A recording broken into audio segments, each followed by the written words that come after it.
In this session we're going to look at the customer table in Store Manager. We'll go ahead and click on the customer button and we see here the customer maintenance window. I'll press the F2 key to start with because that gives us the overall help for this page, and as you can see we have all of these shortcut keys, and also reminds you that you can press the F1 key to get help on a particular field that you may be in. Clear this one away. I'll go ahead and call up a customer I've added previously, Mr. John Smith, and pop into the edit mode here by clicking on the edit button.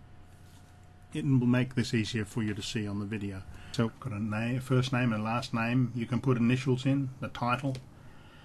If this was a company, you'd put a company name in, and that would make it a company as a customer rather than an individual.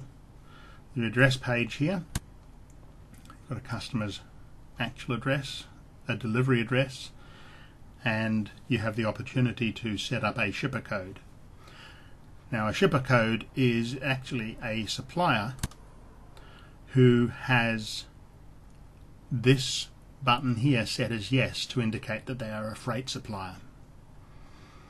And then when you go and do a search by clicking on here, it will show you any companies that are set up as freight suppliers that you could pick from. The contacts page gives you 4 80-character long free-form text contacts that you can enter in, phone numbers, email addresses, anything you like, it doesn't matter. This account's email here allows for statements to be emailed to the customer rather than printed and posted, saving you postage over the year. The finance page allows you to set a discount for the customer, a credit limit, and also shows you the balances that they have on their account. The bill to code is set up to allow multiple customers to all be billed back to one main account. For example, a university where it has multiple departments but the payments all come from the one place. You'd still need to know the various departments that our orders are coming from, but bill them to the one head office account.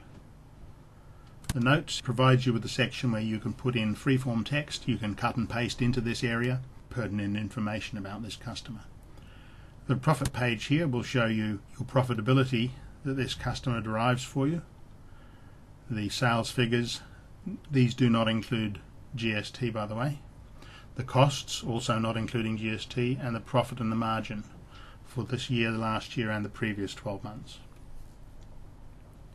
The history button here will show us the account history. Sales history is shown by this button. Any orders they may have specifically with us are shown under here. The products they've purchased will be shown here. Statements can be reprinted using this button. This unlock button is an administrative button to unlock the header in the instance where, say for example, you had a power cut and you had to restart the server. You can save a JPEG image in the customer file. This can help you with security and is entirely up to your internal policies to implement.